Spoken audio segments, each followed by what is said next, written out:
ನಮಸ್ತೆ ಎಲ್ಲರಿಗೂ ಪದ್ಮಾ ಫ್ಯಾಮ್ಲಿಗೆ ಸ್ವಾಗತ. ನಾನು ಮೊನ್ನೆ ಒಂದಿನ ವಿಡಿಯೋ ಹಾಕಿದ್ದೆ, ದೊಡ್ಡಬಳ್ಳಾಪುರ ಎಲ್ಲ ಕೇಸರಿ ಬಾವುಟ ಅಂತ. ಇದೇ ನೋಡ್ರಿ, ಭಗತ್ ಸಿಂಗ್ ಕ್ರೀಡಾಂಗಣದಲ್ಲಿ 101 ದೇವರುಗಳು ಇಟ್ಟಿದ್ದಾರೆ. ನಾವು ಬೆಳಗ್ಗೆನೆ ಬಂದಿದ್ವಿ ಇಲ್ಲಿಗೆ. ಎಷ್ಟು ದೊಡ್ಡದಾಗಿದೆ ನೋಡ್ರಿ. ಧರ್ಮಸ್ಥಳದ್ದು ಇದೆ, ಸೇಮ್ ಅದೇ ಥರ ಬಂದಿದೆ ಇದೆಲ್ಲನೂ. ಇಲ್ಲೆಲ್ಲ 101 ದೇವರು, ಹೋಮ ಪೂಜೆ ಎಲ್ಲ ಐತೆ. ಇಲ್ಲಿಂದ ಸ್ಟಾರ್ಟ್ ಆಗುತ್ತೆ ನೋಡ್ರಿ ದೇವರುಗಳು. 101 ದೇವರುಗಳು. ಆ ದೇವರು ಅಷ್ಟು ದೇವರು ಇದ್ದಾರೆ ಅಂತನೂ, ಹೆಸ್ರು ಏನೇನು ಅಂತನೂ ಗೊತ್ತಿಲ್ಲ ನಮಗೆ. ಒಟ್ಟಾಗಿ 101 ದೇವರು ಇದೆ. ಹೋಮ ಪೂಜೆ ಎಲ್ಲ ಐತೆ. ನಮಗೂ ಹೋಮಕ್ಕೆ ಕೂತ್ಕೊಳ್ರಿ ಅಂತ ಹೇಳಿದ್ರು. ನಾವು ಕಾಲೇಜ್ ಹತ್ರ ಹೋಗ್ಬೇಕಾಗಿತ್ತು, ಅದರಿಂದ ನಾನು ಕೂತ್ಕೊಳ್ಳೋಕ್ಕಾಗಲಿಲ್ಲ. ಒಳ್ಳೆ ಇದು ನಮಗೆ ಇದಾಗೋಯ್ತು ಇವತ್ತು. ಕೂತ್ಕೊಂಡಿದ್ದಿದ್ರೆ ಚೆನ್ನಾಗಿರೋದು ಅನಿಸುತ್ತೆ. ಕಾಲೇಜ್ ಹತ್ರ ಹೋಗ್ಬೇಕಾಯ್ತು, ಅದರಿಂದ ಹೋಮಕ್ಕೆ ಕೂತ್ಕೊಳ್ಳೋಕ್ಕಾಗಿಲ್ಲ. ದೇವ್ರ ದಾರಿ ಮಾಡಿಕೊಟ್ರು, ನಾವೇ ಬೇಡ ಅನ್ನಂಗೆ ಆಯಿತು. ಎಲ್ಲ ಫೋಟೋ ವಿಡಿಯೋ ತೆಕ್ಕೊಳ್ಳೋರೆ ಪ್ರತಿಯೊಬ್ಬರೂ. ತುಂಬ ಜನ ಬರೀ ಹೆಂಗಸ್ರೇ ಬಂದಿದ್ರು.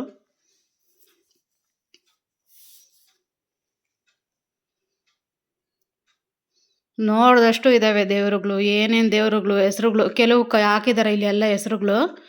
ಬಂಡಿ ಮಾರಮ್ಮ ಅಂತೆ ಈ ದೇವರು. ಒಂದೊಂದಕ್ಕೆ ಹಾಕಿದ್ದಾರೆ, ಒಂದೊಂದಕ್ಕೆ ಹಾಕಿಲ್ಲ.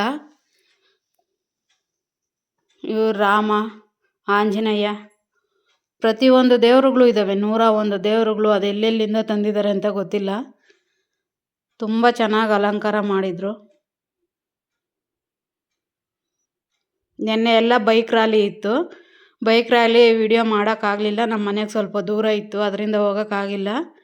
ಇವತ್ತು ಬೆಳಗ್ಗೆನೇ ಬಂದಿದ್ವಿ ಇಲ್ಲಿಗೆ. ತುಂಬ ಚೆನ್ನಾಗಿತ್ತು. ಜನ ಜಾಸ್ತಿ ಆಗೋದ್ರೆ ಮತ್ತೆ ಈ ಥರ ವಿಡಿಯೋ ಮಾಡ್ಕೊಳ್ಳೋಕ್ಕೂ ಚಾನ್ಸ್ ಇರಲ್ಲ, ತುಂಬ್ಕೊಂಡಿರ್ತಾರೆ ಜನ. ಪ್ರತಿಯೊಂದು ದೇವರು ಇದ್ದಾರೆ ನೋಡ್ರಿ. ನಮ್ಮ ದೇವರು, ಹಿಂದೂ ದೇವರುಗಳು ಇಷ್ಟು ಜನ ಇದ್ದಾರೆ ಅನ್ನೋದು ಗೊತ್ತಾಗಲ್ಲ ನಮಗೆ. ಇವತ್ತೇ ನೋಡ್ತಾ ಇರೋದು. ಅಷ್ಟು ದೇವರುಗಳು ಒಂದೇ ಹತ್ರ ಇದ್ದಾರೆ ಅಂದರೆ ನಮ್ಗೆ ಎಷ್ಟು ಆನಂದ.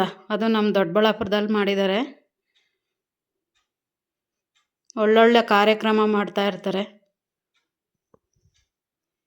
ಕೆಲವು ಇವಾಗೆಲ್ಲ ಅಲಂಕಾರ ಮಾಡ್ತಾ ಇದ್ದಾರೆ. ಒಂದು ಕಡೆಯಿಂದ ಮಾಡ್ಕೊಂಡು ಹೋಗ್ತಾ ಇದ್ದಾರೆ ಅಲಂಕಾರ. ರಾಮ, ಲಕ್ಷ್ಮಣ, ಸೀತೆ, ನರಸಿಂಹಸ್ವಾಮಿ, ಪ್ರತಿಯೊಂದು ದೇವರುಗಳು ಇದ್ದಾರೆ. ಹೆಸ್ರುಗಳು ಗೊತ್ತಿಲ್ಲ ಒಟ್ಟಾಗಿ ಯಾವ್ಯಾವ ದೇವರು ಅಂತ. ಅಷ್ಟು ದೇವರಿದ್ದಾರೆ. ಸುತ್ತಮುತ್ತ ಇರೋ ದೇವರುಗಳೆಲ್ಲ ಇಲ್ಲೇ ಇದ್ದಾರೆ ದೊಡ್ಡಬಳ್ಳಾಪುರದಲ್ಲಿ. ಪ್ರತಿಯೊಂದು ದೇವರು ಕಾಣಿಸ್ಲಿ ಅಂತ ನಿಧಾನಕ್ಕೆ ತೆಕ್ಕೊಂಡು ಹೋಗ್ತಾ ಇದ್ದೀವಿ ವಿಡಿಯೋ. ನಿಮಗೂ ದೇವ್ರು ಒಳ್ಳೇದು ಮಾಡಲಿ, ನೋಡಿದವ್ರಿಗೂ ಆಶೀರ್ವಾದ ಇರಲಿ ಅಂತ ಪ್ರತಿಯೊಂದು ದೇವ್ರನ್ನ ನಿಧಾನಕ್ಕೆ ತೆಕ್ಕೊಂಡು ಹೋಗ್ತಾ ಇದ್ದೀವಿ. ಫಾಸ್ಟಲ್ಲಿ ತೆಕ್ಕೊಂಡೋದ್ರೆ ಏನು ಗೊತ್ತಾಗಲ್ಲ ಅಂತ. ಲಾಸ್ಟ್ವರೆಗೂ ಆಗೋ ಅಷ್ಟೊತ್ತಿಗೆ ಎಷ್ಟೊತ್ತಾಗುತ್ತೋ ಅದಕ್ಕೆ ನಿಧಾನಕ್ಕೆ ಆಗಲಿ ಅಂತ ತೋರಿಸ್ತಾ ಇದ್ದೀನಿ. ಈ ಸೈಡೆಲ್ಲ ಅಲಂಕಾರ ಮಾಡಿದ್ದಾರೆ, ಆ ಕಡೆ ಮಾಡ್ತಾ ಇದ್ದಾರೆ. ಇನ್ನು ಬಾಳೆಕಂದು, ಕಬ್ಬಿಂದು ಅದೆಲ್ಲ ಕಟ್ಟಿ ಪೂಜೆ ಮಾಡಿಸೋರು, ಹಾರಗಳು ಕೊಡೋರು ತುಂಬ ಜನ ಬಂದಿದ್ದರು. ಇಲ್ಲಿಗೆ ಲಾಸ್ಟ್ ನೋಡ್ರಿ. ಇಲ್ಲಿವರೆಗೂ ಅಷ್ಟು ದೇವರುಗಳು. ಇದೆಲ್ಲ ಹೋಮಕ್ಕೆ ರೆಡಿ ಮಾಡ್ತಾ ಇದ್ದಾರೆ. ಇನ್ನು ನಾವು ಹೋದಾಗ ಹೋಮ ಎಲ್ಲ ಮಂತ್ರ ಹೇಳ್ತಾ ಇದ್ರು. ಇಷ್ಟು ಜನ ಕೂತಿದ್ದಾರೆ. ನಾವು ಕಾಲೇಜ್ ಹತ್ರ ಹೋಗಂಗಿರಲಿಲ್ಲ ಅಂದರೆ ನಾವು ಕೂತ್ಕೊತಿದ್ವಿ ಪೂಜೆಗೆ. ದೊಡ್ಡ ಮಗನ ಕಾಲೇಜಿಂದ ಫೋನ್ ಬಂದಿತ್ತು ಬರ್ರಿ ಅಂತ, ಅದಕ್ಕೆ ಹೋಗ್ಬೇಕಾಯಿತು. ಅದಕ್ಕೆ ನಾನು ಅಲ್ಲೋಗಿದ್ದೆ. ಹೋಗೋಕ್ಕಾಗಲಿಲ್ಲ, ಕೂತ್ಕೊಳ್ಳೋಕ್ಕಾಗಿಲ್ಲ ಪೂಜೆಗೆ. ಈ ಕಡೆ ಎಲ್ಲ ಗೋಶಾಲೆ, ಎಲ್ಲ ನಾಟಿ ಹಸುಗಳು. ತುಂಬ ಚೆನ್ನಾಗಿತ್ತು ನೋಡೋಕ್ಕೆ ಅಂತೂ. ಏನೇನೋ ಬೋರ್ಡುಗಳು ಹಾಕಿದ್ದಾರೆ, ಓದೋ ಅಷ್ಟೊತ್ತಿಗೂ ಗೊತ್ತಾಗುತ್ತೆ. ಇಲ್ಲಿವರೆಗೂ ಗೋಶಾಲೆನೇ ಇದೆ. ಮತ್ತು ಸೀರೆಗಳು, ಬ್ಯಾಗುಗಳು, ಪರ್ಸುಗಳು.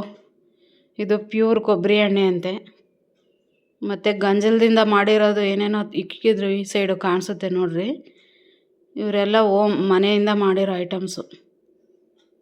ಈಗ ಇದೆ ಗಂಜಲದಿಂದ ಮಾಡಿರೋ ಐಟಮ್ಸ್ ಅಂತ, ಏನೋ ಕೊಬ್ಬರಿ ಎಣ್ಣೆ ಅದೆಲ್ಲ ಹಾಕಿ